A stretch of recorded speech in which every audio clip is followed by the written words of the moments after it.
My name is Tiago Forte. I'm the founder of Forte Labs and author of the book Building a Second Brain.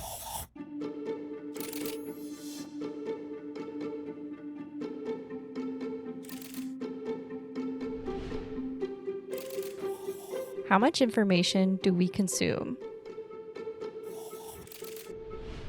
I wrote this book in the first place to solve the problem of information overload.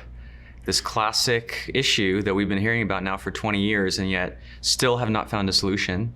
Too much information, too many emails, too many messages, too many things to do, too many things to remember. So it's a solution to the fact that we are trying to run complex modern lives, trying to take in and make sense of more information than ever on brains that haven't changed biologically in 200,000 years. Now, as I went about solving that problem over time, I started to realize, this wasn't just a solution to one problem. It was actually this, what I sometimes call cognitive system, this cognitive exoskeleton, this system that people could use and are using to create better work, to make better decisions, to be more productive, to save time. And so it started as the solution to a problem and over time became kind of this entire methodology of how to do creative work in an environment of information abundance. It's really difficult to wrap your head around just how much information we intake every day. It's really kind of staggering. If you were going to try to quantify how much information the average modern human, the average knowledge worker, just consumes, just takes in, it depends how you measure it, but a couple of the most staggering statistics are that if you measured it almost like as if it was on a computer, it would come out to over 30 gigabytes. 30 gigabytes. That's like a solid size hard drive that is coming into your five senses each and every day. By another measure, it was the equivalent of 174 newspapers. Imagine waking up every morning and reading 174 newspapers from front to back. Well, you don't have to imagine it, you do.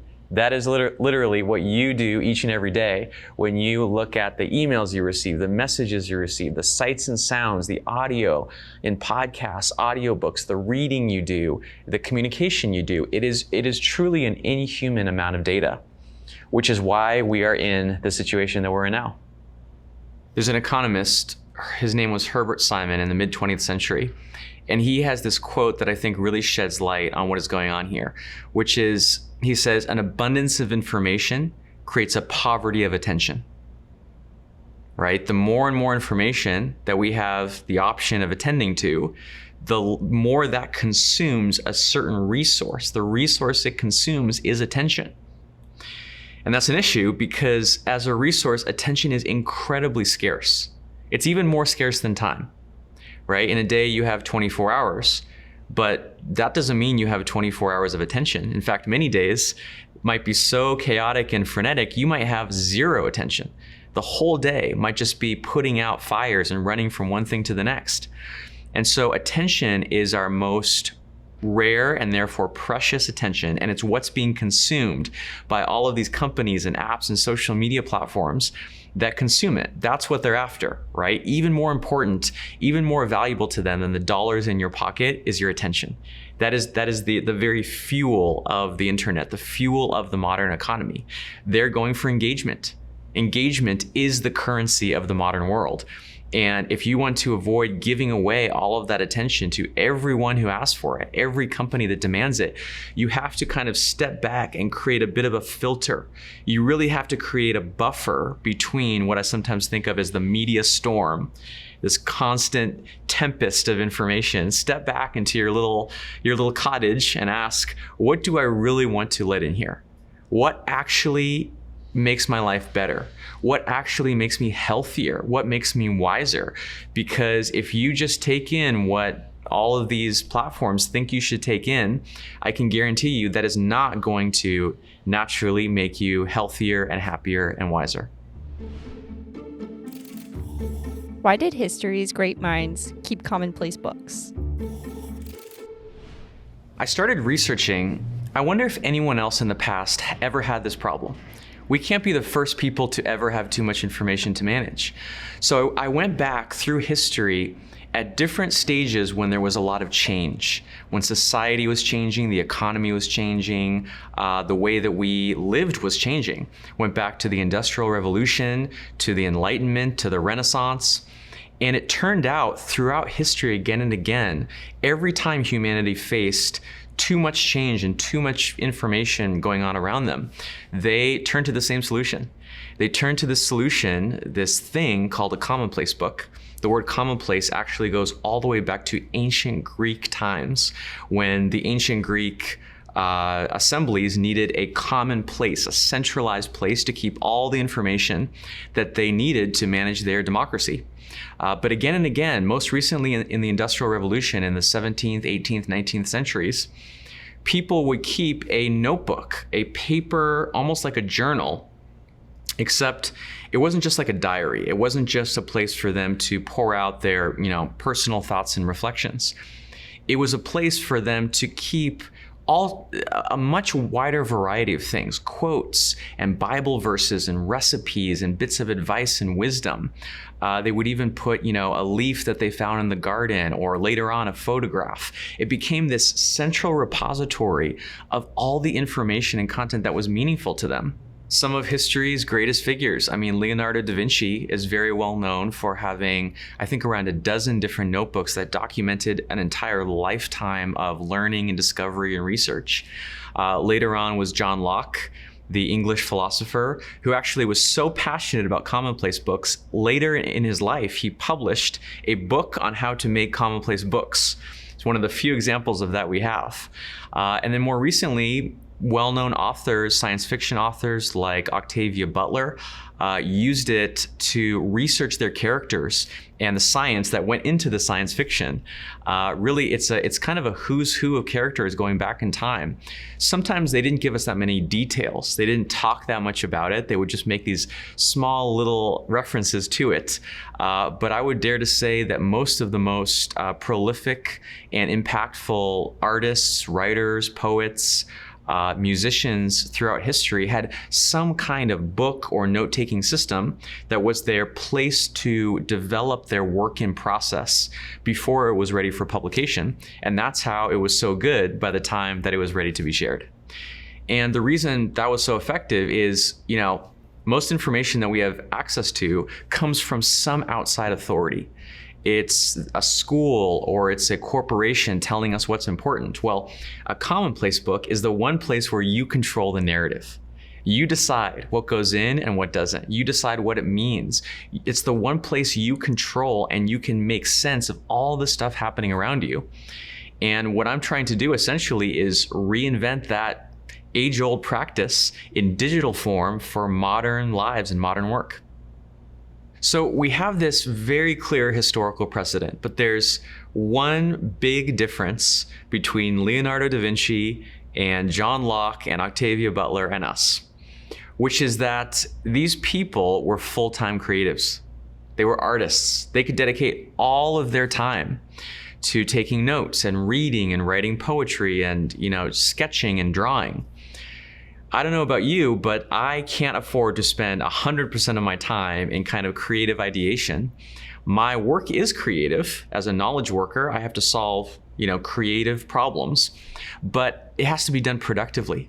It has to be done efficiently. It has to be done in just a few minutes at a time in the in-between spaces of phone calls and meetings and my tasks and to-dos and projects.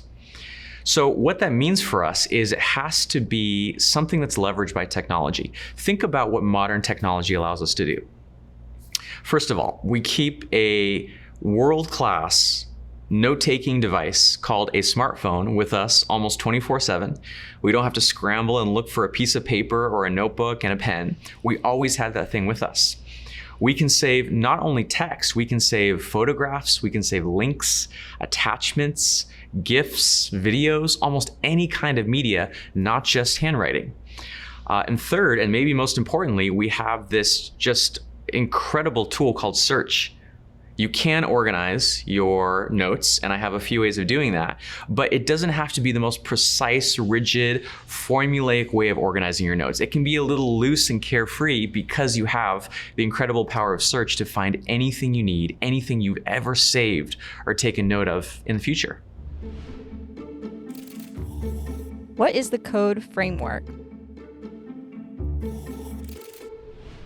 My message to you is that you need a second brain. A second brain is a personal system for knowledge management. What is knowledge management? It's note-taking. It's saving little bits of material and content and information from both your physical environment, but more importantly, your digital environment, and also your own thoughts to cultivate and retrieve and review it over time. The very heart and soul of your second brain is the habits and the behaviors, the actions that you take to keep it alive, to keep it running and moving. And the 4 essential steps that you have to take to keep your second brain relevant follow the code framework, CODE, which stand for the 4 essential steps of really the creative process. I have a creative process. You have a creative process. Throughout history, anyone who had even a little bit of creativity had a creative process. So the 4 steps that make that up are C for capture, O for organize, D for distill, and E for express. Those essentially describe how information comes in on one side, gets captured, how that information gets structured, how it gets organized, that's the O, how that information gets distilled, refined down to its very essence, the most important, relevant, actionable points. And then finally, the end result, the purpose of the creative process is ultimately expression, which is the E. What are we doing all this for? The reason we're doing all this, the reason it's worth it, is to express ourselves, to express our ideas, to express our voice, to express our message, to make what we have to say more powerful, more effective, more compelling, more persuasive. I don't care if you're in marketing and sales, or if you're in engineering, or if you're in HR, or if you're in legal, there is someone in your life that you're responsible for communicating with effectively. The information and the content that you save in your second brain is simply the supporting material that you need to make that communication more effective. How do we determine what is important to capture? The first question that a lot of people have when they embark on digital note-taking is, what should I capture? What is worth noting down? What should I save? And I have 4 criteria that in my coaching and in my teaching I found are the most effective. The first one is, what's inspiring? You can Google the answer to a question. If you need to know the population of France, just Google that. There's no reason to write that down. But you can't Google a feeling. And think how often what you're looking for is really a feeling. You need a dose of inspiration. You need a dose of motivation. You need some relief. You need a break from what you're working on. Often what we're actually seeking when we seek information is a feeling. And there's something you can do about that. You can save content that evokes those feelings. Save a photograph that just inspires you. Save some lines from a poem or a song. Save a story that moves you, that touches you, that means something to you. It's really difficult to do creative work when you're not feeling it, when it's not resonating with something inside you. It really takes something from inside you to do genuinely creative work. Well, you can have a place where you keep all of your favorite things, the favorite things that inspire you, and that's why that's the first criteria. Now let's go to the opposite end of the spectrum. Sometimes the information you want to save in your notes is not inspiring at all. It's like data in a spreadsheet, or it's some specifications for a product you're working on, or it's the contact information for a service provider, a lawyer, a doctor, something like that. You wouldn't say that it really moves you in any way, but you have to keep it for practical purposes. And that is a great use case for your second brain as well. What are the little bits of content that you know you're going to need in the future, that you know you're going to need to reference because it's just very detailed and specific? Sometimes it's maintenance information for your car. Recently, we had to look up, the model of the air filters that go into our HVAC system in our home. This kind of stuff that you don't want to use your precious brain space to memorize, but that at some point in the future is going to be essential. The third criteria that I like to use is things that are personal. Think about all of the content that you can find using a search engine. Anything that you can find on Google has no competitive advantage to knowing it because everyone else in the world has access to it, right? You don't need to write those things down. The stuff on the internet doesn't need to be saved. But now think about the knowledge and the wisdom that is created out of your life experiences. If you've ever lost a job or had a failure or a disappointment, there are certain lessons, certain bits of, I would say, wisdom that sunk into almost your soul, life lessons and little bits of perspective that even if you told them to someone else, it might not make sense to them. It only makes sense to you because it's in the context of your personal experience. Think about failures and mistakes, but also successes you've had. What did you learn from victories? What did you learn about what works? What did you learn about what is needed for you to do your best work? Both the negative stuff and the positive stuff, as long as it comes from your personal life experience, that's knowledge that no one else in the world has access to or doesn't mean the same thing to them. That's the kind of stuff that you want to write in your notes and revisit over time because it really reveals things to you about who you are. And finally, the fourth criteria is things that are surprising. Think about this for a sec. If you read something in a book and it doesn't surprise you, there's no reason to highlight it or write it down. Because if it didn't surprise you, that means you already knew it at some level. And if you already knew it, then why write it down? A great barometer for the things that are worth saving is things that surprise you. Things that are genuinely novel, things that you never encountered before. You never thought about it quite that way before. Often these are things whose meaning is initially unclear. You might read a quote in a book and you might even disagree with it. You might even say, actually, I think this is wrong, but it evokes something in me that surprises me. It makes my mind kind of perk up and pay attention. That is a great example of things you should save in your second brain because often what that is your subconscious telling you there's something here. There's something valuable or important or something relevant to you, even before your logical mind knows what's going on.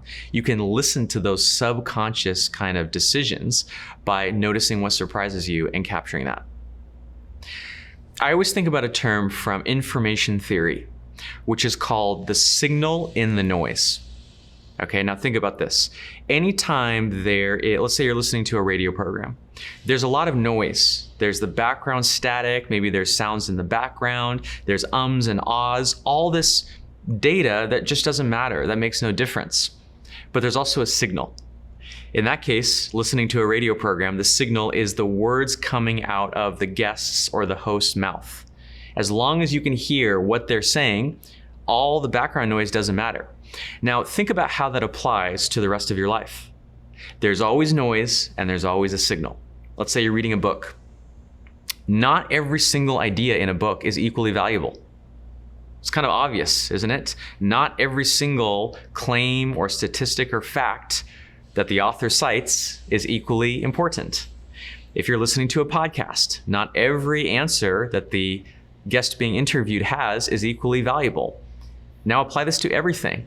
Class you take, a seminar you attend, a conference you go to, a meeting you have with a colleague or your boss. Don't tell them this, but not every single word, not every single minute in that entire meeting is equally valuable. So what does that mean? It means that it really falls to you. It falls to you the responsibility of finding the signal in the noise. I often notice that I'll read a book or read an article or listen to an audiobook and write down just a few things. Like 3 to 5 bullet points is probably a typical amount of notes that I'll take.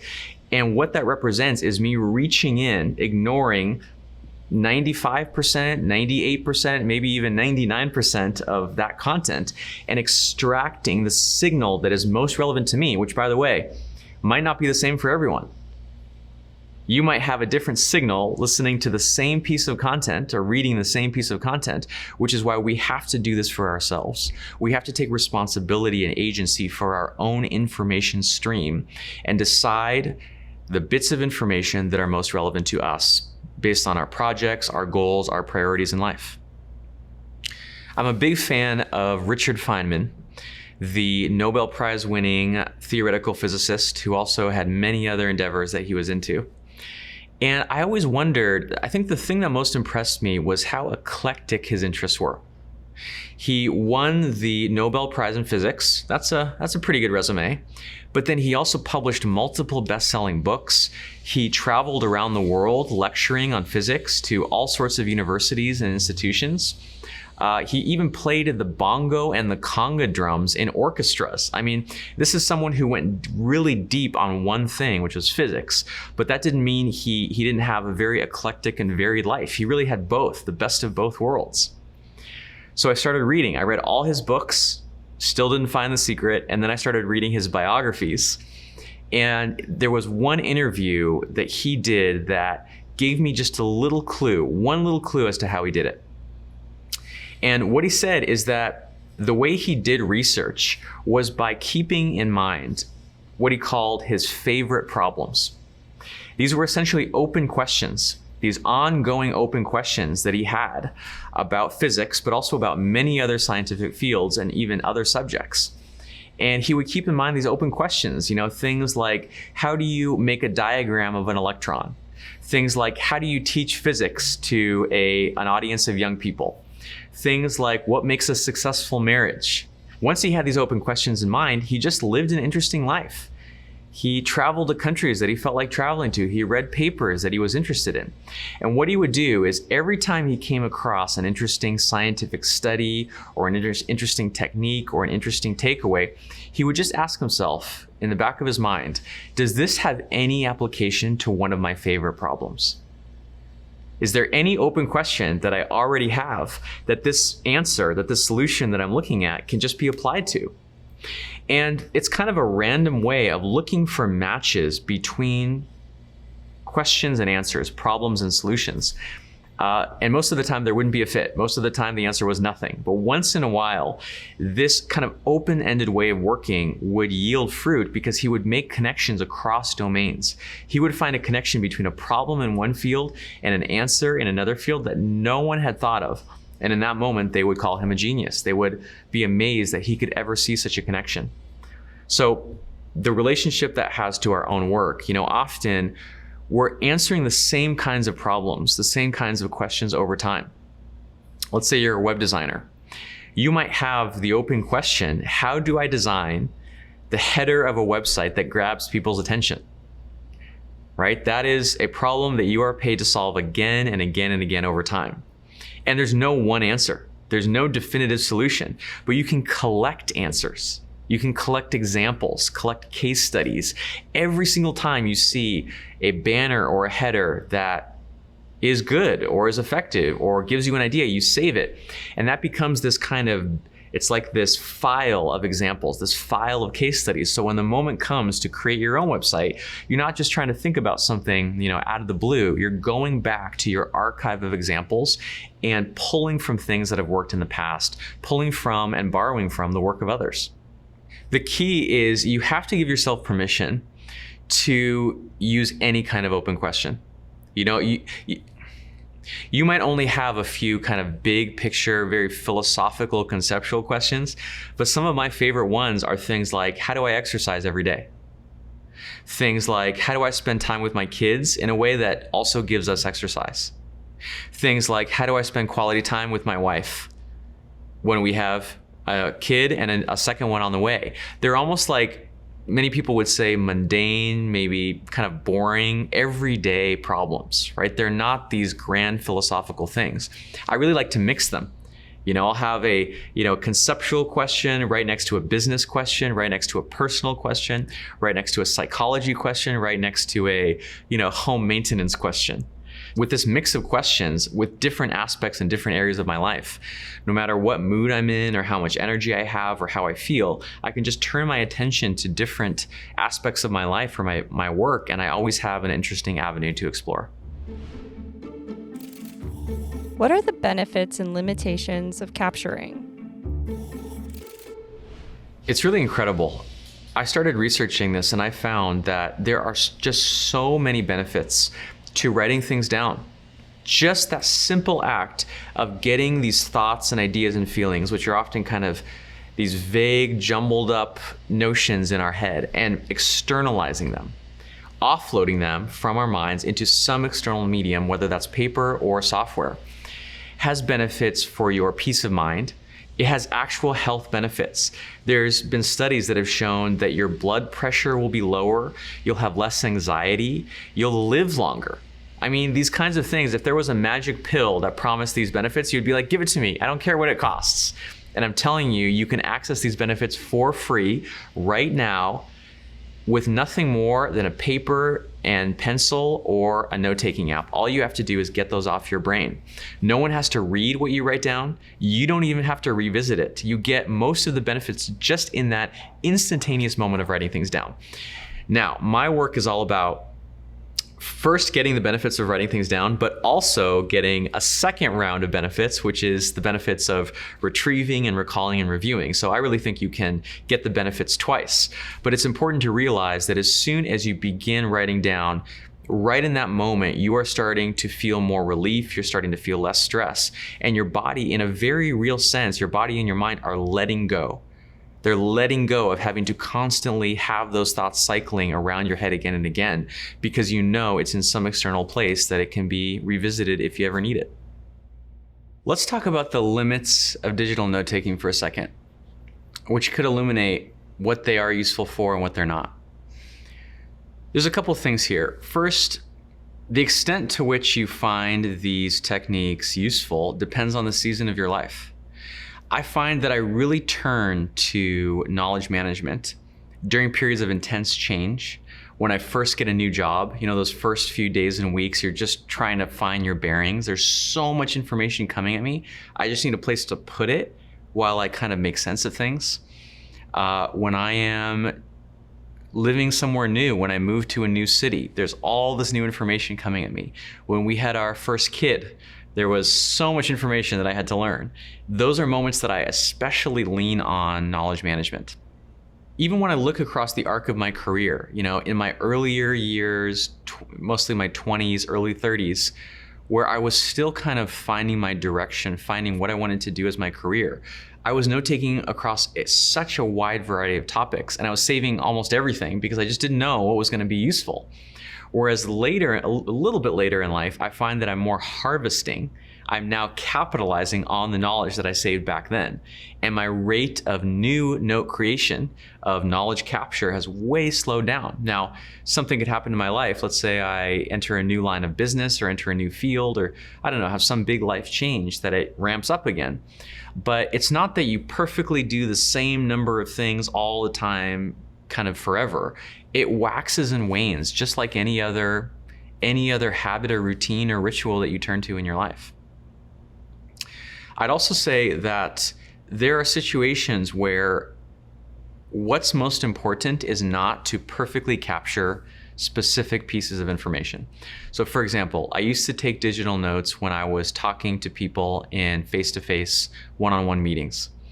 Let's say I met someone for coffee, or we were in the same city, and I'd be there on my computer, and I noticed over time that they were kind of distracted. They were looking at my computer, they were looking at me. It seemed like they didn't really know if I was listening. And eventually I realized, even if I tell them, I'm taking notes, I'm listening intently, this is just my note-taking application.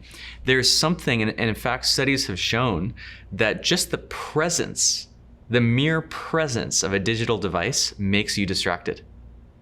Isn't that incredible? Even if it's off, even if it's on silent, even if you don't even think you're paying attention to it, that phone sitting on the table, there's a little part of your brain that is constantly monitoring it, wondering, what's happening? Is there a notification? Is there a message? Should I check social media? Whatever it is. And so I made a policy for myself that I would take all notes in personal meetings on paper. It was more important to the priority in that moment was that the person felt heard and felt like I was present with them and felt like I was fully paying attention. That was more important than my perfect documentation of every detail. Now, after the meeting is done, I do go home and I take a photograph of that notebook page, which then saves it in my note-taking application where it can be found anytime in the future. So I kind of have the best of both worlds. But I would say really pay attention to what is most important in any given situation. If it's documentation and record keeping, prioritize your notes. If it's presence, if it's focus, you may want to take a different approach. How do we organize what has been captured? Often the question that people have once they've begun taking notes is, how should I organize them? This is the big question that leads a lot of people to me, is I have digital notes, I have files, but they're just this chaotic jumble. I don't know what to do with them. I've developed a framework for that. It's called PARA, which stands for Projects, Areas, Resources, and Archives, which is a system for organizing digital information. And when I say digital information, I mean all of it, across your entire digital life. All the kinds of content from wherever it comes from, for whatever purpose, saved in whatever format. And the main principle of PARA is that at any given time, with all the content that you saved, even if you are extremely picky, even if you only saved the most important stuff, there will always be more than you can pay attention to at any given time. Okay, so what we want to do is just distinguish what is the material that matters, and for me, that's projects, right? The outcomes, the goals I'm working toward right now, things that are active. There's a deadline. There's people waiting on me. They're kind of like they're the equivalent of a pan on the stove that's cooking your food. You don't want it to burn, so it's very active and relevant. And then there's everything else, all the other categories, which in my framework there's 3. Areas of responsibility, things that you're responsible for, but that are more long-term, that you're kind of managing slowly over time. Resources, which is everything else, everything you're learning about, curious about, researching, reading about. And then finally, the last A is for archives, which is anything from the previous 3 categories that is no longer active, right? And generally, projects will be the smallest category. Because just think about it. The information that you need right now to move forward your current projects this moment is actually quite small. You only need a few details. You only need just a little bit of context. The content that you need to manage your areas is a little bit bigger. Things like home maintenance records, car maintenance records, things to do with my kids, things to do with my pet. Those aren't quite as urgent. They're more kind of long-term over time. Resources is even bigger because I'm curious about a lot of things. I'm interested in a lot of things over a long period of time. And archives is the biggest because archives is like the cold storage. It's every single thing in the past that I've read, thought about, and noted down, every project I've worked on, every goal I've achieved. But that's okay. See, the archives can grow as big as they want. There can be hundreds, thousands of gigabytes. It doesn't matter because they're down in the basement. They're in the cold storage, not distracting me, not taking up my attention, not pulling me away from what is active right now. The archives can really grow as big as you want as long as they don't distract from your current goals and priorities. Now you might be wondering, how does something like PARA, which helps me organize my notes and my files, have to do with creativity? There's actually a very direct connection. And this is something I learned from my father. My father is a professional artist, a painter, has been his entire life. But he's also one of the most productive people I've ever met. I always noticed that people would have this image of my father, oh, he must be so imaginative, just wandering around the house, kind of head in the clouds. And that just could not be further from the truth. In order to do his art and to be prolific with 4 kids and raising 4 kids in Southern California, he had to have rules and routines and structures. Everything had to be very well planned out. So my dad treated every painting as a project. It wasn't just this thing that he kind of got to whenever he felt like it. He would really think about what was needed to move a project, a painting forward. What were the colors he would need? What were the elements in the still life that he was painting? What was the time that he would need to set aside to finish it? And I'd say this is true of any creative endeavor. You can't just leave it up to chance. You can't just leave it purely up to being in the right mood. If you want to make a living from your creativity, if you want to actually reach completion, if you want it to reach a state that it can be shared with others and have an impact on something or someone outside of yourself, you have to finish. Sooner or later, you have to complete it. And that's where productivity is kind of the other half of the coin of creativity.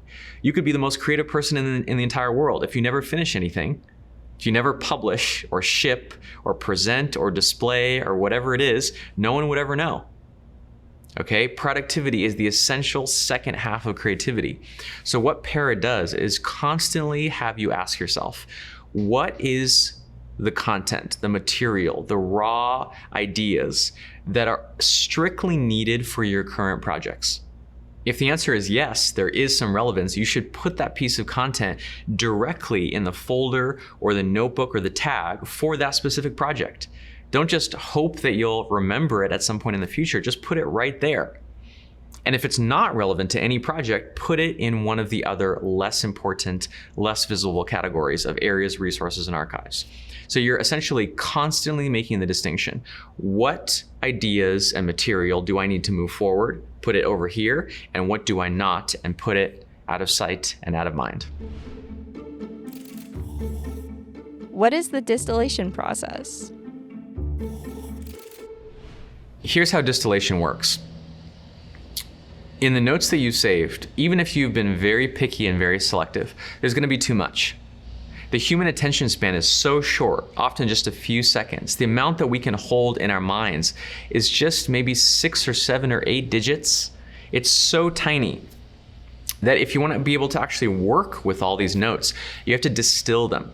You have to summarize them. You have to refine them down, which in my approach is as simple as making a highlight. What is the key point in this paragraph? What is the key idea on this page? What is the key action step or takeaway from this entire class that I've taken or meeting that I've attended? Imagine you have a suitcase full of ideas, but it has no handles. It's going to be really hard to do anything with that. You're going to be kind of grappling it, and it's going to be really awkward. So you really just need a handle. You need a specific place where you can reach and grab that suitcase and be able to move it around and pull it where you want to go. That's what a highlight is for a note. When you look at a note, it might be 500 words, might be 1,000 words. It's like this wall of text. It's kind of instantly overwhelming. What your mind needs is a place to attach. It needs a highlight or a bolded or an underlined phrase that tells you, this is what this note is trying to say. This is the headline. This is the main takeaway. When you see that main takeaway, that main point, you can decide right in that moment to keep reading, to go deeper into that source.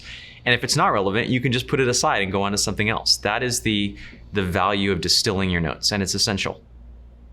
The reason distillation is important is because of something called discoverability. Discoverability is this principle from information science that refers to your ability to find what you're looking for. It's actually kind of straightforward. So when it comes to digital notes, there's 2 important tools that we have to enhance discoverability. The first one is search. Search is absolutely crucial. The ability to type in a word or just a few words and instantly, just like Google or a search engine on the web, find only the notes that are relevant to that. And the other one is distilling, is highlighting. Because when a note comes up, the word you're looking for might not actually be included in the search. It might not actually be included in the note itself. So you have to be able to kind of scan and kind of glance over a body of text and find only the points that are most relevant. Well, those will be the points that you highlighted previously.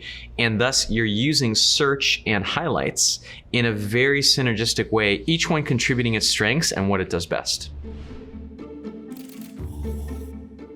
What are the stages of expression? At the end of the creative process, we arrive at E for express. And this is really what it's all about.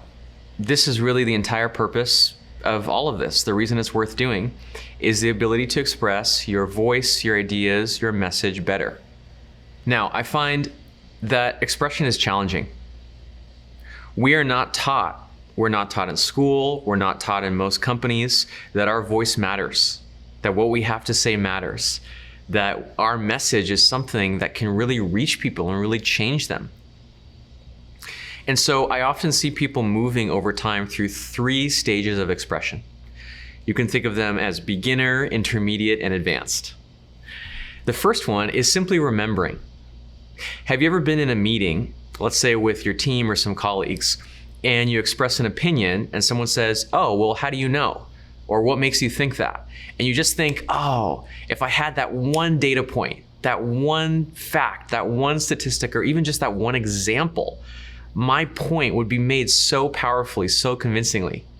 That's the first usage of a second brain. Imagine if you could just say, I often do this in the midst of the meeting, in the midst of while we're talking, I just do a quick search on my computer or even on my mobile device. And I find the one piece of evidence, is essentially what it is evidence, to back up what I'm saying and make what I'm saying more than an opinion or just something I said, make it an actual point of view that has power and credibility that others can support and agree with me on.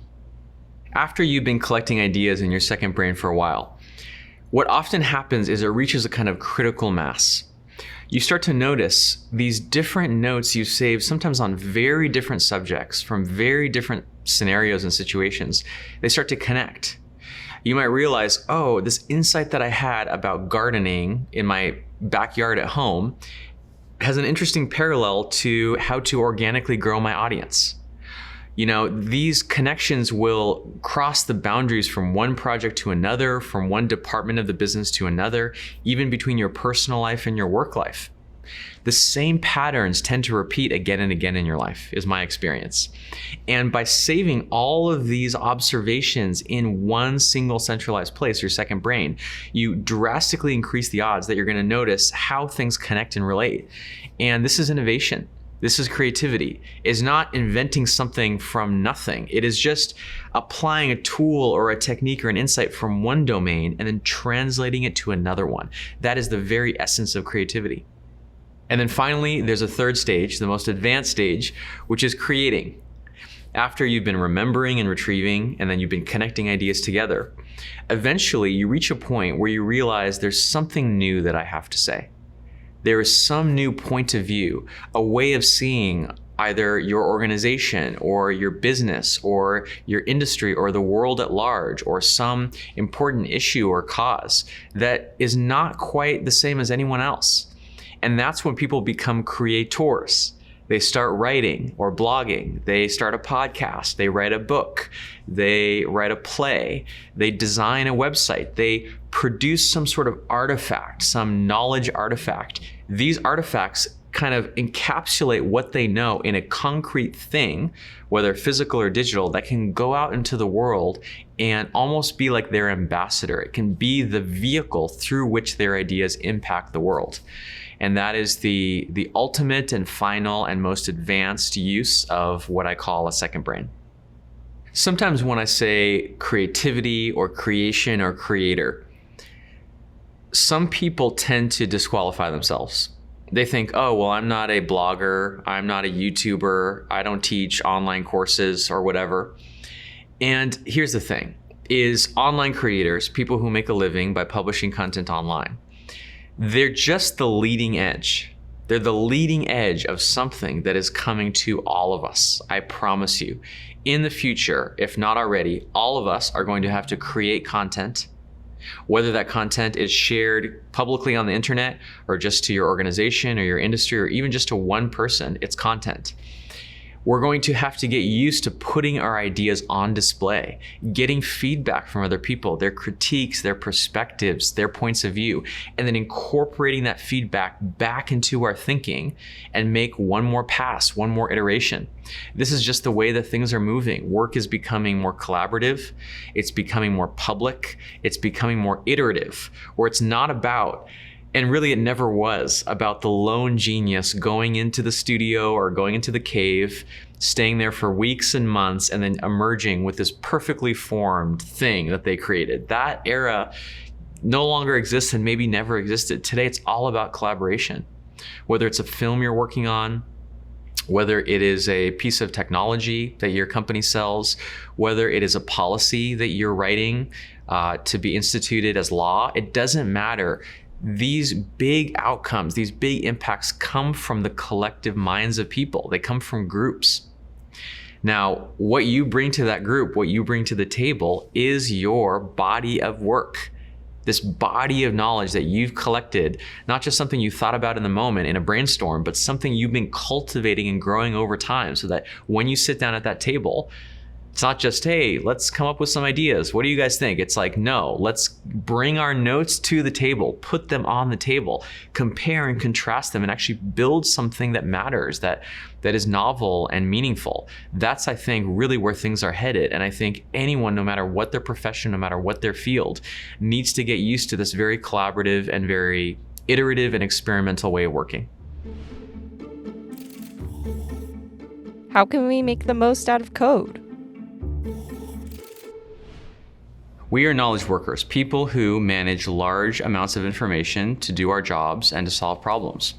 But there's something funny I've always noticed about knowledge work, which is we don't have a culture of systematic improvement. Think about it. If you're a plumber, if you do any kind of skilled manual trade, you know the skills that you have to acquire to get better. Think about engineers, think about electricians. When it comes to physical things, you can systematically improve what you do to get better and better at it over time. But when it comes to digital knowledge work, it's so abstract, it's so conceptual. Can you really say, for example, that you're getting better at managing your email? Are you really getting better at managing your calendar? Are you getting better at taking notes? I mean, these are kind of the basic moves, the fundamental building blocks of knowledge work, aren't they? Isn't that how we're spending most of our time, most of our days? And yet for most people, I don't think we're getting better at those things at all. In fact, we're just getting more and more overwhelmed over time. So in a way, we're getting worse and worse over time.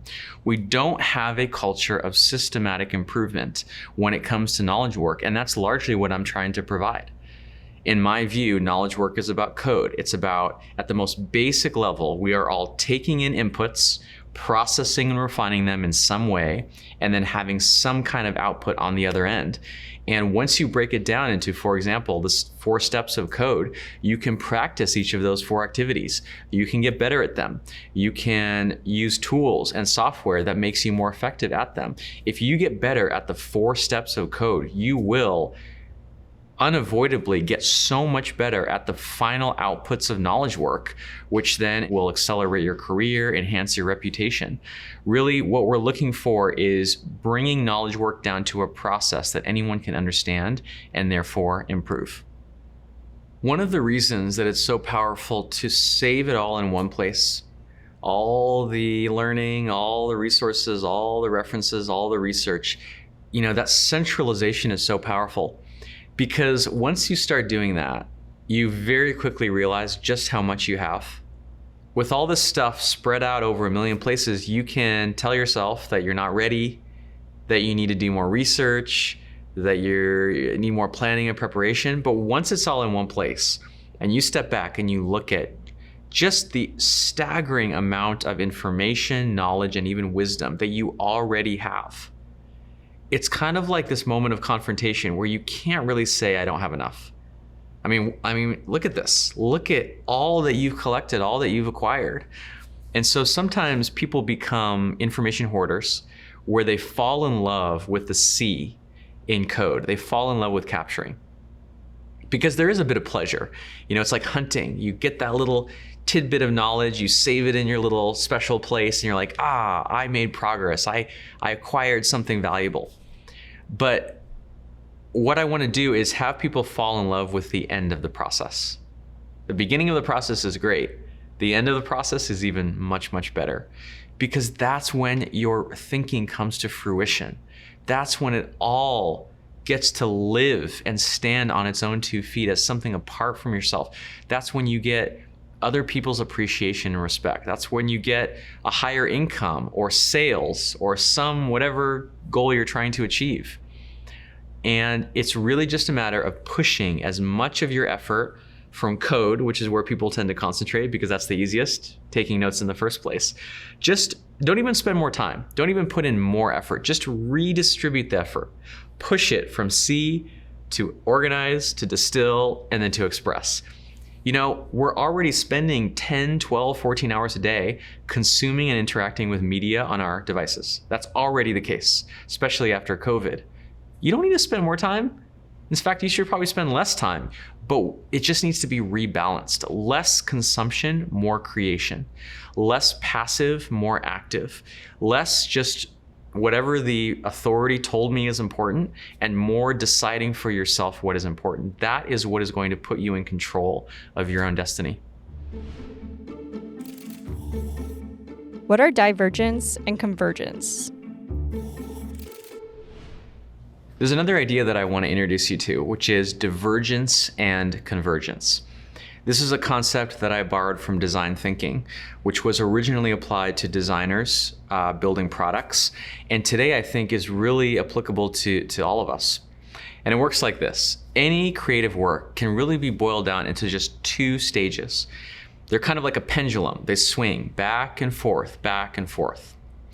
The first stage is divergence. The reason we use the word divergence is the number of options that you are considering, that you are thinking about, that you're looking at, is diverging from the starting point. Let's say you're starting a project to put on a conference. You're going to organize and host a conference for your industry. Where you want to start is with divergence by considering many different possibilities. You don't want to come to solutions too quickly. You want to think about different venues. You want to look at what other kinds of events have done. You want to consider, different agendas, different formats for breakout sessions, for the keynotes, for the different groups that people form into. You want to really expose yourself, kind of open yourself up to the universe of possibilities that exist so that you can find the best ideas, the best examples, the best practices that other people have already discovered, so you don't have to reinvent the wheel. Divergence is what we normally think of when we think about the imagination or creativity, is this kind of free form, completely open-minded, radically imaginative process. As long as you're in divergence phase, you should just embrace it. Any rabbit hole, just go down it. Any distraction, be distracted. Go follow that new thing, that new shiny object. Talk to people, walk in the street. Find ways to absorb and expose yourself to unexpected, surprising things. That's what will lead to new ideas. That is the right way to operate when you're in divergence mode. But divergence is really only half of the equation. There's another part, another step that is just as important, which is convergence. Okay? If you want this project, or in this case, this event, to actually happen, to reach completion, you have to, at some point or another, start converging. You start eliminating options. You start cutting off certain pathways. You start removing certain parts and certain pieces of the agenda so that you can arrive at a final point, a final destination, which is the final event of the event itself. So the reason this is important is you really want to know in any given moment, in any given day, which mode you're in, because they require completely different approaches. If today is a divergent day, or this work session or this hour or this minute is a divergent minute, you should open up the doors and windows, put on loud, crazy music, talk to people, get exposure to as many different diverse ideas as you can. That is what divergence is all about. But the moment you decide, okay, I've collected enough, I've researched enough, it's time to converge, close the windows, close the doors, put on your noise canceling headphones, silence your phone. It's time to shut off all this new stuff, these new sources of information, and just drive toward the final outcome. That is what it means to be both creative and productive. What it means to both research the best of what's out there, but also put forth your own best effort. Divergence followed by convergence, and then back and forth until you finally arrive where you're going. A really powerful way of thinking about divergence is about constraints. Just because divergence is kind of imaginative and kind of free form doesn't mean it doesn't have constraints.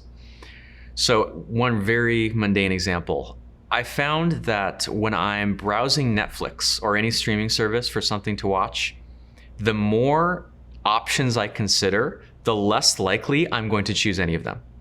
Have you ever noticed this? It's kind of like this with everything. There's something called the paradox of choice. If you consider too many restaurants, it becomes too much information, too much complexity, and you end up choosing none.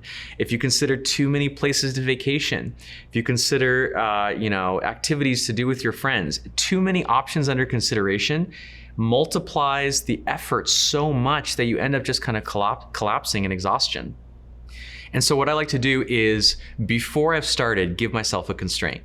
So with Netflix, I will tell myself I'm not allowed to consider more than 5 things to watch. As soon as I've considered 5 things, no matter what they are, I have to pick one of the 5 that I considered. Same thing with restaurants.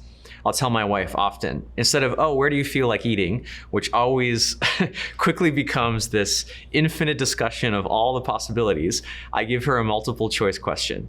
Would you rather have Thai, pizza, or Chinese food? And then she just picks one of the choices, which is easier for me and also easier for her because we've constrained the choices. So what I would say is if you have a tendency to kind of diverge forever, give yourself constraints. Say, I'm gonna consider this many options, or it can be a constraint of time.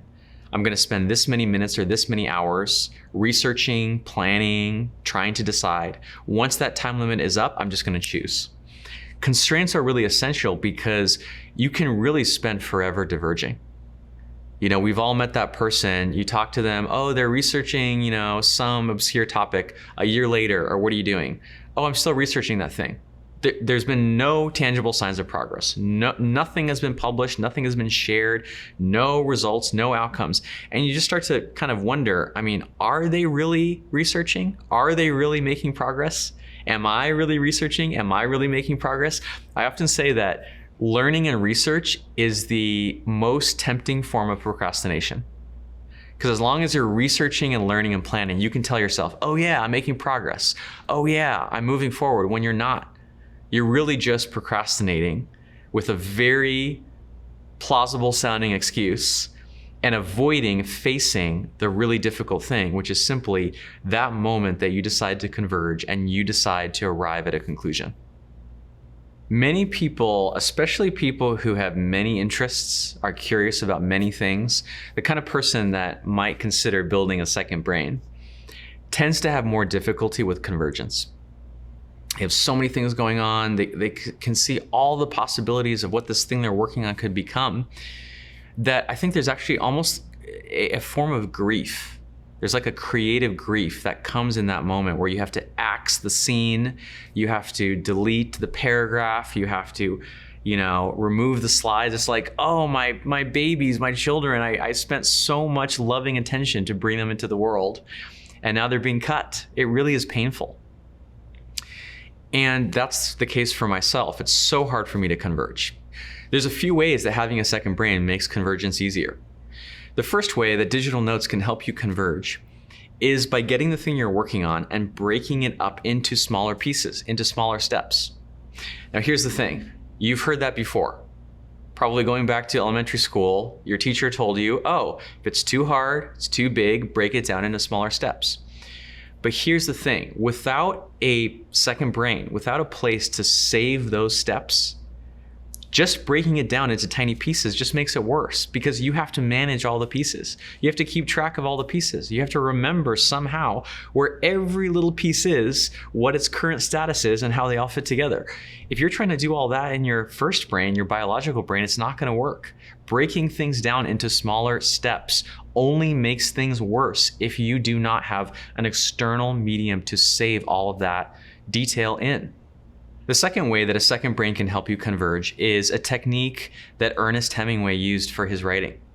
What he would do is at the end of each writing session, instead of finishing, say, a paragraph or a page or a chapter and then putting down his writing utensil and moving on, he would start the next paragraph or have an idea of where the next page or the next chapter was going to go. And only then would he finish the writing session and step away. Do you see what he's doing there? He's building himself a little bridge, which is why I call this a Hemingway bridge, giving his future self a little starting point, a little clue as to what to do next. He's giving his future self a gift because the next time he sits down to write, whether that is tomorrow or next week or next month, he's looking at a starting point. The thing we always want to avoid at all costs is the blank page, that terrifying blank screen where we have to just start somewhere. We can use a second brain, we can use digital notes to create a Hemingway bridge by simply, every time we're about to finish for the day or finish before lunch, finish a work session, writing down the last thing we were working on, writing down our idea for what could come next, writing down just a little clue as to what the next step in that project may be.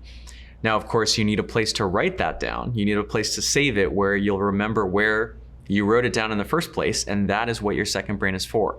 You can think of your second brain as a collection of all the little bridges that you've built to all the future tasks and projects that you might want to work on and revisit in the future.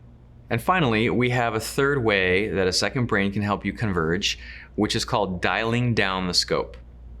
This really comes from my days in Silicon Valley when I worked alongside software engineers. Software engineers in Silicon Valley have a very powerful way of working, which is once they've set the release date for the new version of the software they're working on, let's say it's 2 weeks from now, as the date approaches, they start to realize they're not going to make it. They've taken on too much. Does this sound familiar? Oh my gosh, there's not enough time. There's not enough people. We have more to do than we have time to do it. In most teams, in most companies, what would they do? They would start to postpone the deadline. Postpone the release date, postpone the publication date, the launch date. That's not what they do with software. With software, what they do is they drop scope. They dial down the scope. So the scope refers to all the new features they're building. Okay? Instead of postponing the release date, which just can keep happening again and again, now it's next week, now it's next month, now it's next year, it's just infinitely postponing this important milestone. They just do less. They look at the collection of things that they've committed to, all the new features they want to build, and they drop the least important one. And then the deadline gets closer. They drop the next one, and the next one, and the next one. They might drop 70% or 80% of the scope if needed. But the important thing is that the most important things, the most essential features will get shipped. They will get released, and they'll get released on time. I really want all other knowledge fields to adopt this way of working. Imagine if as you approach your next deadline, it wasn't yet another postponement, yet another delay. It was a frank discussion, say either just on your own or with your team. What is less important here? What doesn't matter as much? What can be saved, not forever, not canceled, but saved for some future version, some future update or iteration? Now, how does a second brain come into play with that? Is you need a place to save the thing that you dropped. The part that got cut or removed or postponed or put on pause, you need a place to kind of keep that for safekeeping, and that's what your second brain is. Don't delete it. Don't throw it away. That was important material that you spent effort to create, but just save it for some future moment or some future project. When do we pivot between divergence and convergence? If you're wondering when it's time to switch, to pivot from divergence and convergence, it really depends on the situation. Often you have a deadline, you have a meeting with your boss or with the client. Often you're running out of time. Often some kind of external constraint is happening that it's time to stop doing more research, as tempting as that is, and sort of turn that corner where you essentially decide, okay, the material that I've collected is enough. The research I've done is enough. The number of options that I've considered is enough. Kind of has to come from an internal place of confidence that you have enough, you know enough, you've done enough, and now it's time to just sprint towards that finish line and make that pivot into convergence mode. You want to have many things going on at once. We've been told for years now that we need to focus, we need to monotask, we need to do deep work, which is true. It is important that we do deep focused work, but there's kind of a flaw in that thinking, which is we live in a time of so much uncertainty at all levels of society, at all levels of companies, at all levels of the economy, that often if you're only doing one thing, you have one focus, say one project, and that project gets stuck. And it can be stuck for all sorts of reasons. You're waiting for approval, you're waiting for some event, you're waiting for a budget, you're waiting for someone to get back to you. If that's the only thing that you have going on, well, you are stuck. You're done. All you can do is just sit there and twiddle your thumbs and wait for that thing to get unblocked. You know, one time my dad told me, he said, you know, your generation, you always have so many balls in the air. You never just do one thing. You have, you know, a side gig over here, and then you have a job for a while, and then you're collaborating with a friend, and then you have this blog, or you're on TikTok, or whatever it is. And at first I thought, gosh, yeah, you know, that is a problem. And then I thought, you know what? Actually, that's the only way to do things these days. Our generation, our time now, is in an environment of so much change and uncertainty. We can't put all of our eggs in one basket. We can't put all of our chips on one square. We have to have multiple things going on, whether it's relationships, whether it's business endeavors, whether it's side gigs, because we have no idea what's going to pan out. Now, how do you have many things going on, many projects, many gigs, and still have some peace of mind and still be able to sleep at night and not have all these things, these balls in the air kind of keeping you up? To me, that's what a second brain is. A second brain is kind of like, it's like when you're playing a video game and you hit pause. You can just hit that pause button, walk away, do something else, take a break, go do something else, come back and just hit continue. It's almost like I have all my different projects and goals on pause, on save, and I can just pivot from one to the other. And the reason that I can just let one go and move to something else is it's preserved exactly how it is in a concrete medium outside my head. The fact that I can work inside of a note, that's really what I'm doing. The project is actually happening in the note, not in my head. Means that the second I step away, it's saved, it's preserved in a very evergreen format, which is a digital piece of software. So essentially, a second brain can allow you to push forward on multiple different fronts, have many bets going on all at the same time, and still have the peace of mind that you don't have to keep track of all these different things going on using your fragile memory. I've often find that most people have a strong bias. They have a tendency towards divergence or convergence. It's kind of something they're born with. Some are more divergent. They're just naturally spouting off ideas and going down rabbit holes, and every time you talk to them, they're onto something new, and they probably have a very good imagination. They can probably see possibilities that few other people can see. They're divergent people.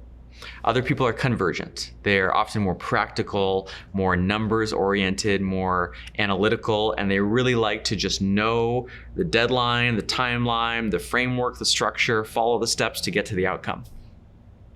I think each of us has a natural bias, but we can also cultivate the other one. Or alternatively, we can bring people into our life, friends, collaborators, colleagues who complement us. If you're divergent, you probably need a converger in your life somewhere to get you to kind of reach that state of completion, and vice versa. Neither one is better. Neither one is superior. It's really about having the full diversity of human ways of thinking and human ways of being, all brought to the table, all working together and doing what they do best. Why are second brain practices important? Why do we have to think about divergence and convergence? Why do we need 4 steps to a creative process? The reason this is necessary at all is many of us have more autonomy than ever, don't we? You know, I talk to people that work in the biggest, most traditional corporations, and even they have more autonomy than ever. Autonomy for where they work. We're entering the remote work age. You can now work from the coffee shop, from your house, from a hotel, from a resort in some foreign country. We have more autonomy for when we work. It's not necessarily now the strict 9 to 5. We can work in the middle of the night, or we can work in the middle of the day, or we can take long breaks, or we can work a little bit at a time or in big chunks. We have more autonomy even as to who we work with. You know, internally, even inside companies, there's a lot of kind of free-form teams where people are connecting and collaborating even with people outside of their team or outside of their department. Really, there's this devolution of power. So much of the power and the agency is sort of trickling down. It used to belong only to the executives, only to the CEO, and now it's trickling down to all the rest of us, which is wonderful. It's a beautiful time to be alive. We have more control over how we work and when and where than ever. But there's another side to that coin. There's always a cost to more freedom, and that is we have to structure our own work. Think about it. No one is going to structure your work for you. There's no boss necessarily looking over your shoulder, keeping track of every minute of your day. You have to decide, when do I start? When do I end? What are the chunks that I'm taking on in my commitments? What is the deadline or the delivery date that I'm committing to? What are the expectations that I'm setting? How am I communicating? In what format? Through what channel? At what frequency? I mean, talking about choice overload, so many of these decisions didn't used to be up to us. We just arrived at the office and our boss or Just the design of the office told us how to do these things. Now they're choices, they're decisions to make, which means more information to keep track of, more things to test, more experiments to run. This is really kind of the deeper purpose of my work, is to give people structures, to give people building blocks. You still have to decide how to put those building blocks together. It's like Legos. For some people, divergence and convergence is really most useful. For other people, it's code. For other people, it's para. For other people, it's progressive summarization or intermediate packets, or any one of dozens of different things that I present in my book and in my work. But it's likely that a small number of them, just a few, are going to be most impactful for you. And what that ultimately comes down to is just self-awareness. Do you know you? Do you know how you work, how your mind works, how your creativity works? That is going to be the ultimate determinant of what practices you adopt. What is the future of second brains? It's my belief that whether you call it personal knowledge management or digital note-taking, your second brains is a historic force. It has nothing to do with me. I think it would happen just the same without me and without my book. It is coming. It's all signs are pointing to this wave coming across society of not using our minds to remember things, of leveraging software, of communicating and collaborating and creating things using technology. So it's coming one way or another. At most, my work and my book is sort of accelerating that. It's providing like an early entry point. A book is one of the most universal, accessible ways of spreading information. And I hope that's what my book does for the topic of second brains. But I see it coming, and in a funny way, the ultimate measure of success that I can envision is if no one talks about building a second brain, the book, the brand, the methodology. When a method, a way of thinking becomes truly democratized, it disappears. It actually fades into the background. It dissolves into the culture. Something as simple, I love studying history. There was this thing that GM, General Motors, which was the most radical, forward-thinking, innovative business of the 1920s, 1920s and 1930s, they introduced management by objective, MBO, which was this idea that a company should have different departments, and each department should have goals, and they should work towards those goals. That's the whole idea.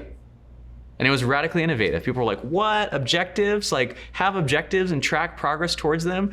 Mind blown. If you say that to someone today, they'd be like, well, duh. Like, how else would you do things? It's totally obvious because it's completely been absorbed into the everyday way that we think just naturally.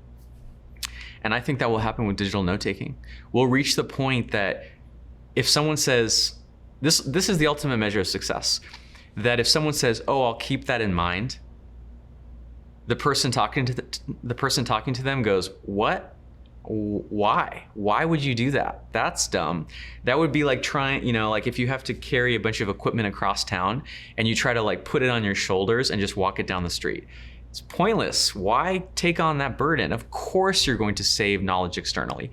Of course you're going to offload details and your expertise into a place outside of your head. It's going to be completely expected as part of the way we do things. Back when I was in college at San Diego State University, I worked at the Apple Store in Fashion Valley in San Diego. And one of the most popular books the whole time that I worked there was called The Missing Manual. It was a whole series, actually. There was the iPhone Missing Manual, the iPad Missing Manual, the Mac Missing Manual. And I think of that because it kind of highlighted this interesting trend that new technology is coming out all the time, both hardware and software and online services. And no one really teaches us how to use them. Have you noticed? There is no really training program. Maybe a website will have some sort of tutorial, maybe there will be sort of a getting started guide, but it's usually not very good. It's usually very basic. It's like how to start the very first few basic features. But then when you want to use something more in a more sophisticated way, in a more powerful way, in a more leveraged way, you're kind of on your own. The company itself is not going to really help you out. So I think that's inspired a huge cottage industry of YouTubers, bloggers, Instagram influencers, TikTokers who are filling in that void, and they're coming in and teaching us how to use both the software and the hardware. I'm doing that when it comes to digital note-taking apps and productivity apps in general. But it's really kind of the missing manual, it's the missing education. No one taught you in school, even at work, which you would think would be the venue that is most likely to give you these skills. They don't know how to use this technology. They're probably more behind than anyone. And so it really falls to the individual, and it falls to them on their own time to pursue learning in how to use technology more effectively. But there's a problem, there's an issue here, which is the very people who would most benefit from this education, this training, are the least likely to access it. I've noticed this for years. They're just not even aware of it. You know, they often can't even afford the technology that would be needed to actually put into practice what they're learning. They might be on social media, but they either don't have the time or the bandwidth or the awareness or the support to use online content to educate themselves, to improve themselves for one reason or another. This is sometimes referred to as the digital divide. The digital divide is not just, oh, do you have a computer at home or not? Do you have computers at school or not? It's really more fundamentally, are you immersed in a culture where things like this are even talked about and valued? And do you have role models of what it means to be productive? Do you have models of what it means to leverage technology to, capitalize on the value of your knowledge? These are very esoteric, kind of abstract concepts. I think the answer is no. I think very, very few of us have access to this kind of culture except the very most elite knowledge workers. I mean, I myself learned this in Silicon Valley. Silicon Valley is, 10 or 20 years ahead of everyone else. And these concepts, even there, are new. So we have a long ways to go to sort of democratize this idea of a second brain, this idea that you don't have to do it all with your biological mind. You can extend your cognition through software, and by doing so, make it so much more powerful, and at the same time, unburden yourself from having to remember all these details. And that's really what I'm all about.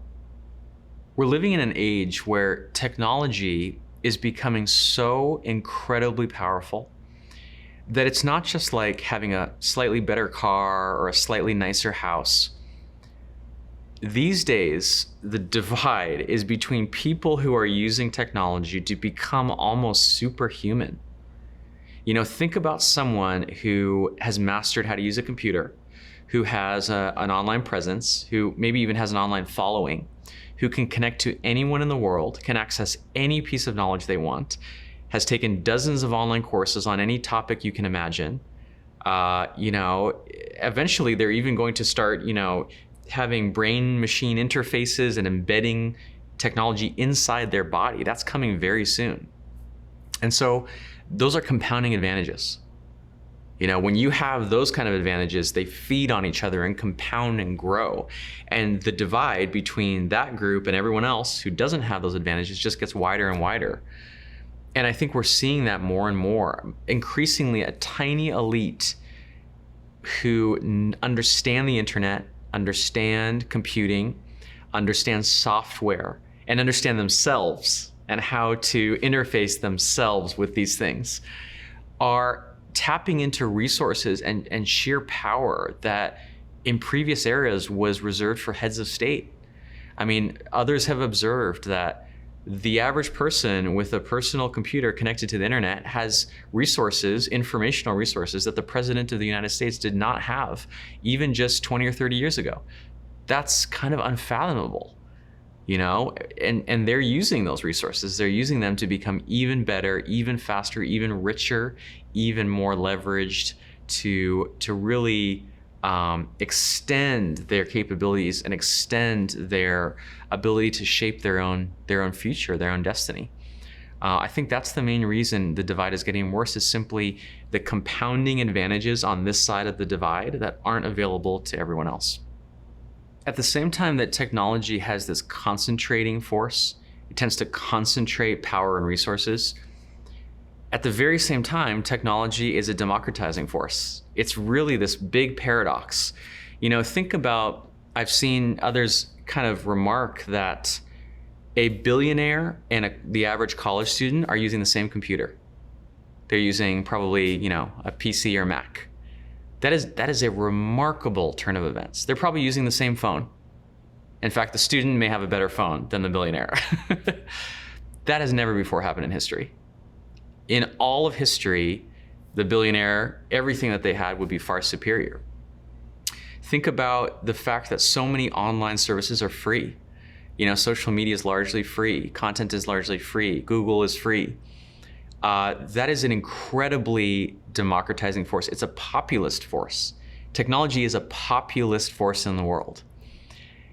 But I think there's a limitation on that democratizing trend, which is education.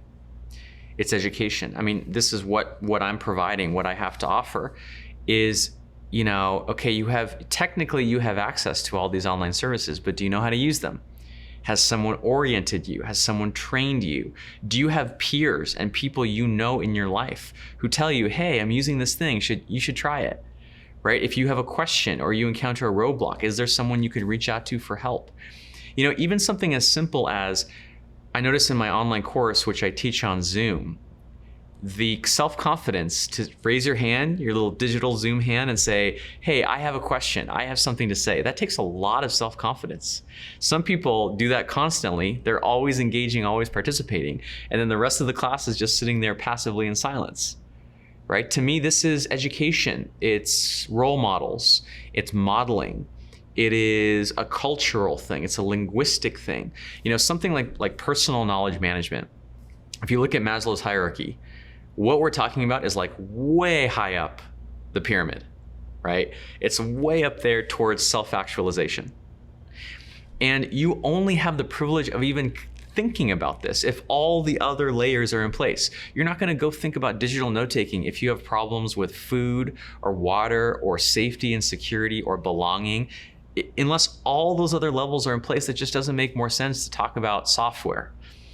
And so I think it's education, it's access, it's democratizing not just the chance, okay, just go to this website, but the actual support system that people need to adopt a new behavior in their life. When should we start teaching second brain practices? A big part of the demand for productivity education training is coming from people entering the workforce. Think about someone who is early in their career, 20s or 30s, or maybe even younger. Maybe they're just entering college. Maybe they're just having to, write essays and take tests. And they're entering this new world. Let's say they're entering the professional world. No one is teaching them.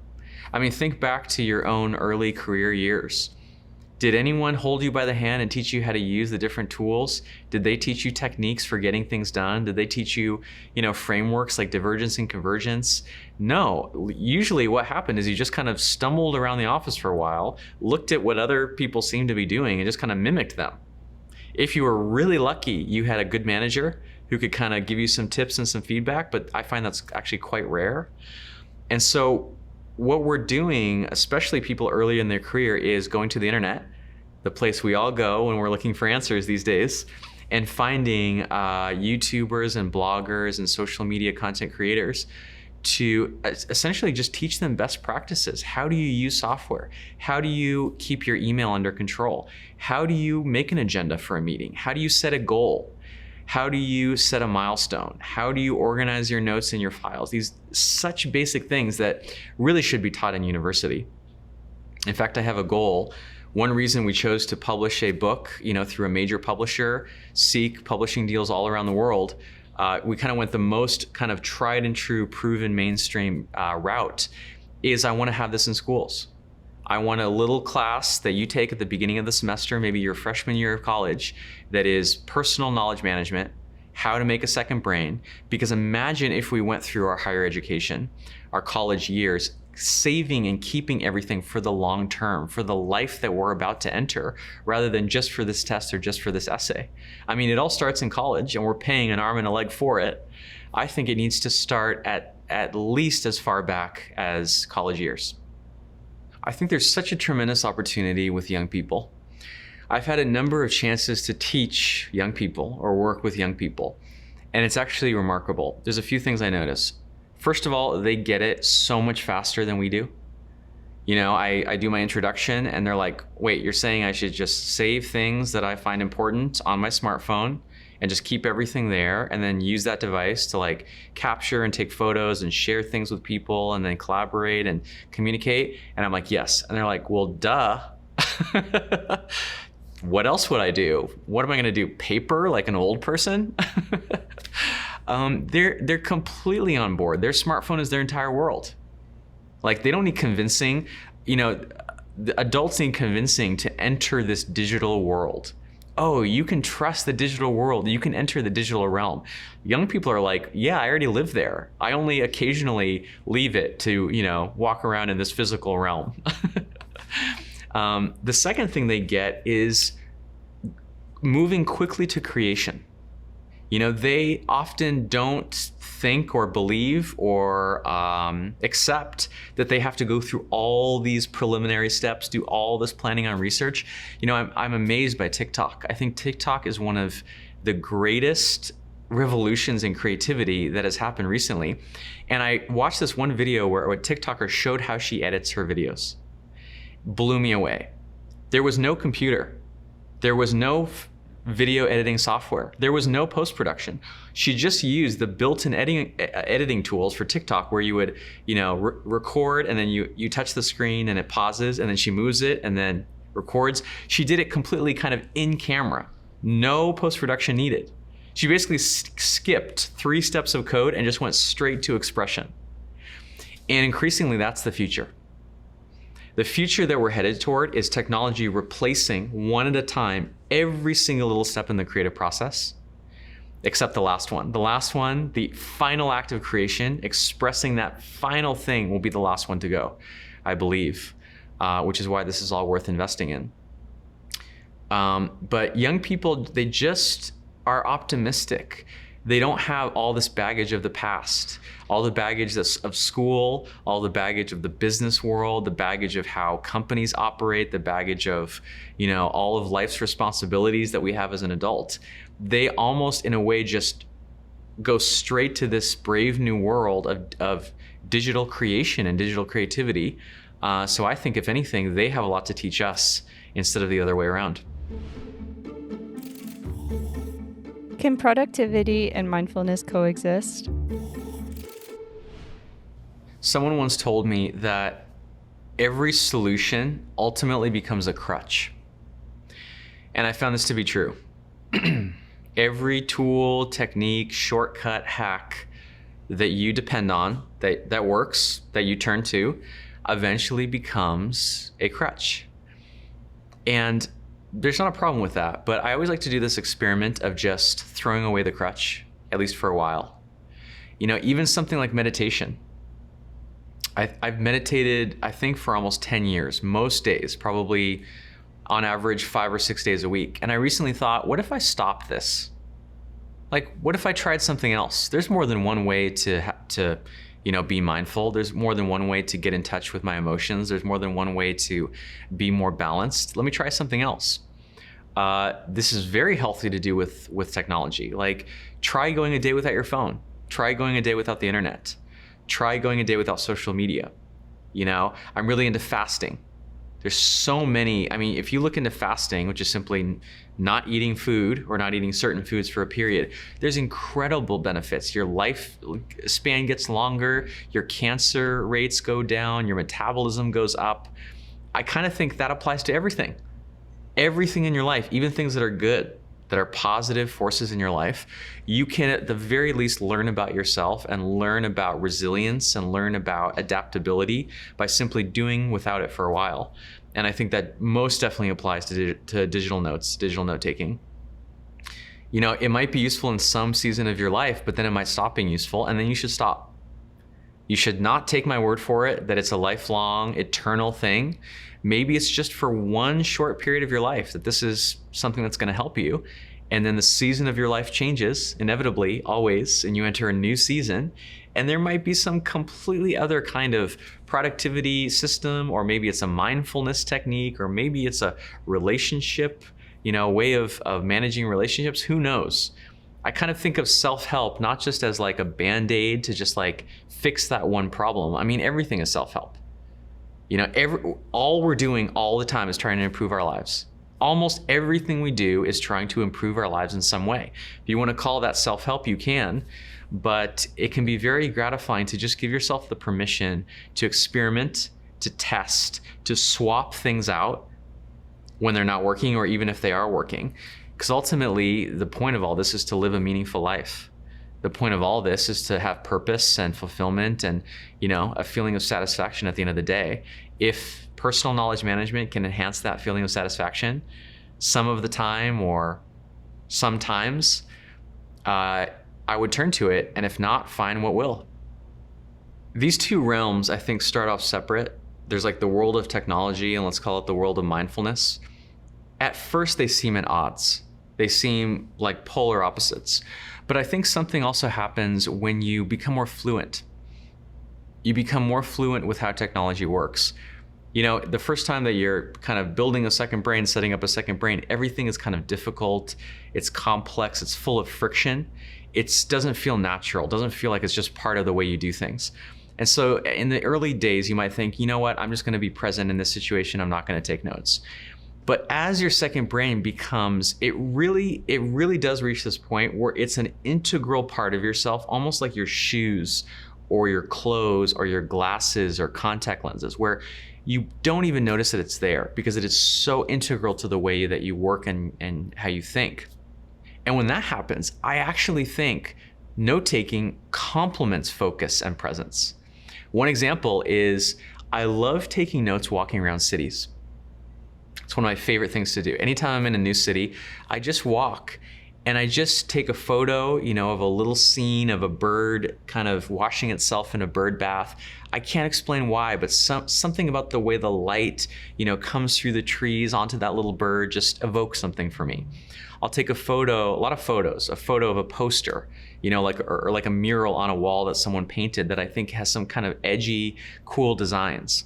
I'll record some sounds. I'll record a voice memo. I'll write down some thoughts that I had. I'll write down a quote from like a plaque on the side of a building. As I walk through, a city is just a pressure cooker of creative ideas, right? And I'll just be capturing these little tidbits, and it's just amazing to me that surprisingly often, that photo that I took of a mural ends up influencing the design of a logo for a product that I'm creating. The sound of, the band playing in the park in the middle of town somehow influences like the soundtrack for a party that I'm throwing. These connections across different domains of my life are so gratifying and so interesting. And I find that it helps me stay more present. I'm actually paying more attention as I walk through a city because I know that I'm taking notes. I'm looking for something. I'm on the hunt, right? It's that seeking mentality, focused, engaged, kind of this soft awareness, but also very, very sensitized to my environment is a state of mind that note-taking evokes for me. And it's one I tremendously value. It would be valuable even if I never looked at those notes again. It's inherently something that is valuable to me.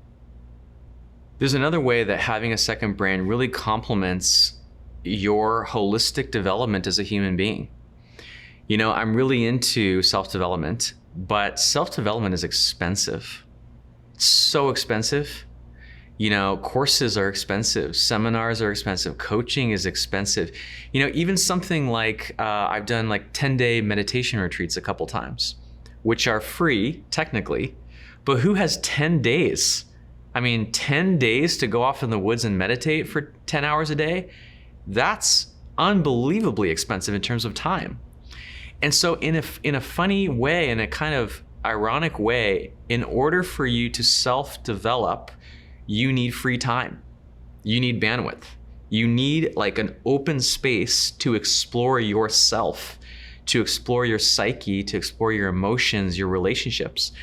And so many of the people I talk to, the professionals, have zero bandwidth. They're completely underwater. they're at 120% capacity. And so even if they have an opportunity to really discover something about themselves, there's no time, right? It's like, it's really difficult to go deep on anything and really understand yourself better if you are running around with your hair on fire, just putting out one fire after the other. It just doesn't work. And so in a funny way, I'm trying to just give people leverage, which leverage is just the ability to do more with less. Once they have leverage, they can do their work in less time. It might take 7 hours instead of 8 or 6 or 5. It's like they start to free up time and space and resources and attention and money. And I mean, what they do with those resources that have been freed up is up to them, but very often they then invest those resources in themselves. You know, they invest in their self-care. They spend more time with loved ones. They travel more. They read more books about more interesting topics. Like, I really just believe you just need to give people power, freedom, and leverage, and they essentially take care of all the rest themselves. They know what's right for them.